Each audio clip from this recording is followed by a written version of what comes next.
How much does a gang stalker actually make? I stumbled into this sort of question when I had people following me and I was experiencing all sorts of strange events for an extended period of time, and they just were not going away. And I started asking myself if these people are really being paid or if they're just doing this as a hobby, and definitely not.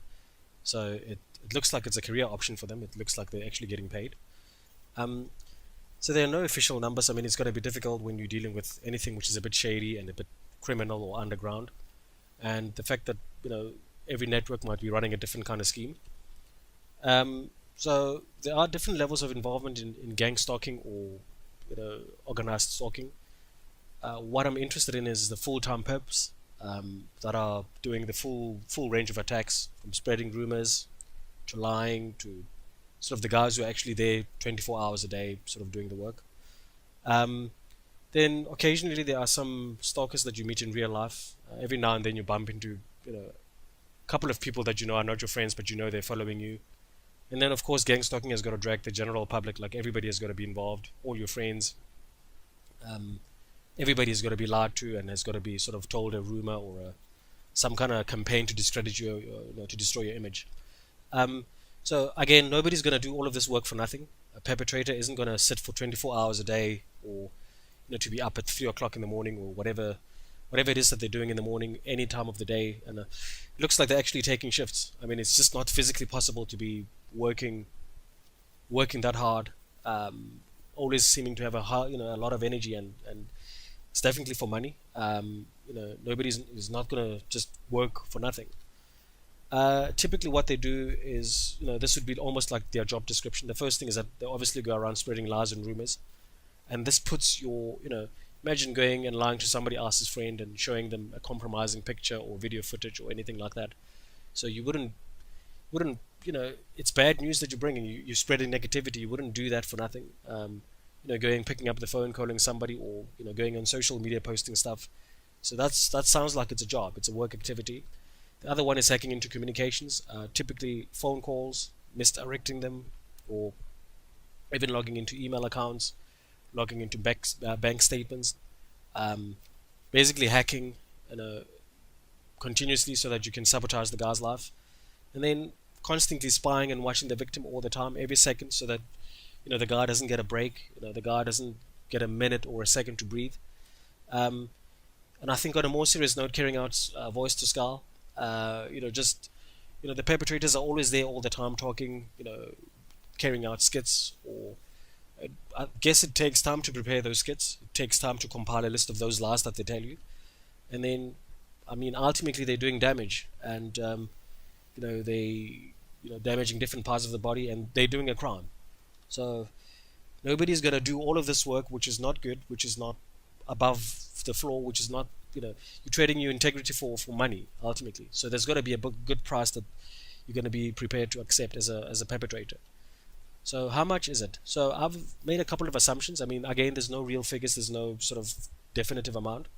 I've assumed that one victim has got about 6 perps a day, and at any given shift, there could be 3 shifts in a day. They work about 8 hours, and then there's always 2 perps working, exchanging, talks, mostly doing voice to skull work. And then they work all the time. They work 365 days a year. Pretty much they work for, you don't get a day's break. They're working 24 hours a day the entire year. And sort of these would be like almost the bare minimum. There could be more perpetrators. There could be maybe 3 per shift, or there could be, maybe 4 or more others that are doing other stuff in real life other than just doing voice to skull. So the question again is, how much do they actually make?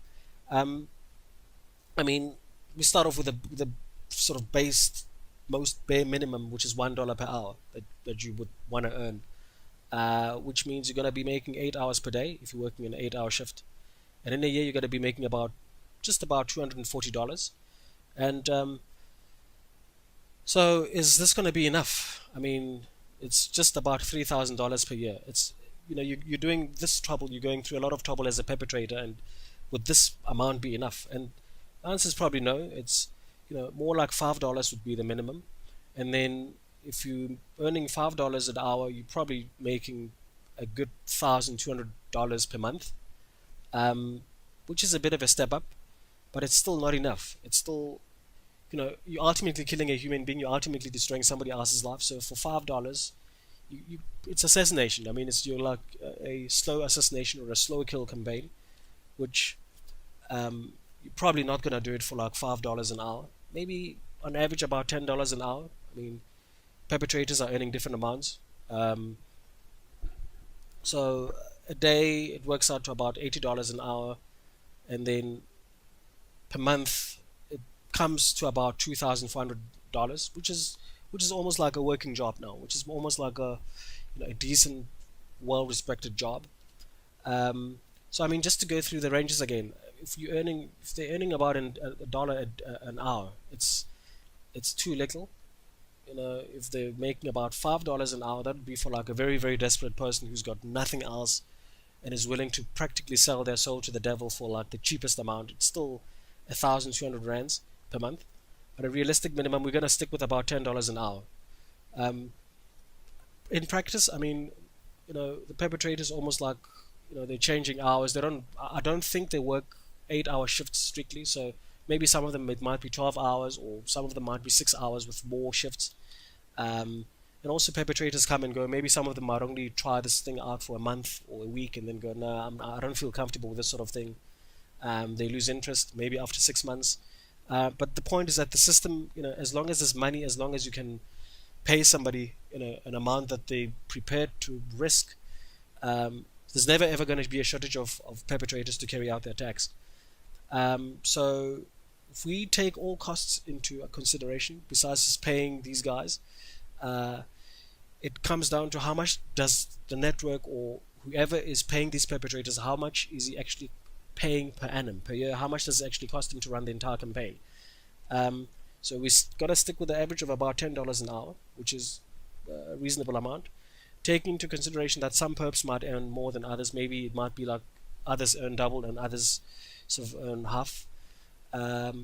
So again, 6 perpetrators per day taking shifts. If you were to do the calculation, it works out to about $30,000 per annum, for just only paying the perpetrators. And then obviously there's going to be more costs than that.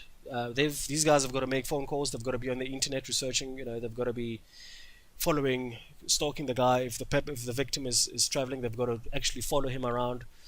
And then there's also bribing other members of society. I mean, imagine trying to bribe somebody like a lawyer or a police.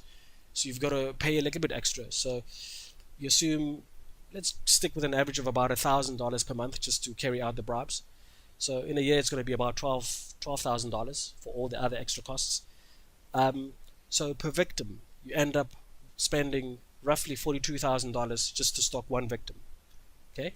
So you're not just going to stalk the guy for 1 year and then it's over, it's finished. The guy walks away scot-free. Most victims actually complain and they confess that they've been stalked for over 5 years or close to 10 years. So over 5 years, the total cost would have been about $210,000, which is quite a significant amount of money. And over 10 years, it's obviously a lot more. And then, how much return on investment are you wanting to get out of this whole thing? As if you're running this, when you're obviously pouring money, you're not just pouring money down the drain. I mean, it could be anything. I would think 50% return on investment over 5 years would be a fair amount. So if you're making 50% profit, that would give you around about $100,000 that you make over 5 years as a business, which is not bad. And over 10 years, okay, then your revenue would have to be about $315,000 in a period of 5 years. So, I mean, the point of this, I mean, it's all approximate figures. It's not, it's going to always be difficult to get the real figures and the real numbers. It's all an underground type of business. But the point being, it's a very business operation to try and run. It's still a criminal, it's still obviously what these people are doing is wrong. But the person who's doing this, the networks or the perpetrators, it's all in it for somebody. It's all something. There's some kind of something to gain, and it's always going to be money being the driving force, money being the driving factor behind this sort of evil.